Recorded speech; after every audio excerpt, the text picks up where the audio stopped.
సమయం. నేడు బావుంటే రేపటి రోజున బాగుండకపోవచ్చు.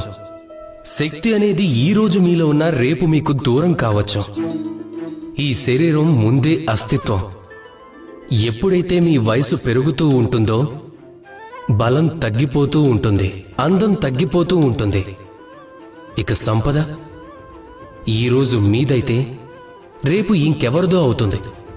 మనం తాత్కాలికమైన వాటిపై దృష్టిని కేంద్రీకరిస్తూ పోతే మనం మర్చిపోతూ ఉంటాం మనతో ఏవైతే చివరిదాకా ఉండాల్సినవో వాటి గురించి.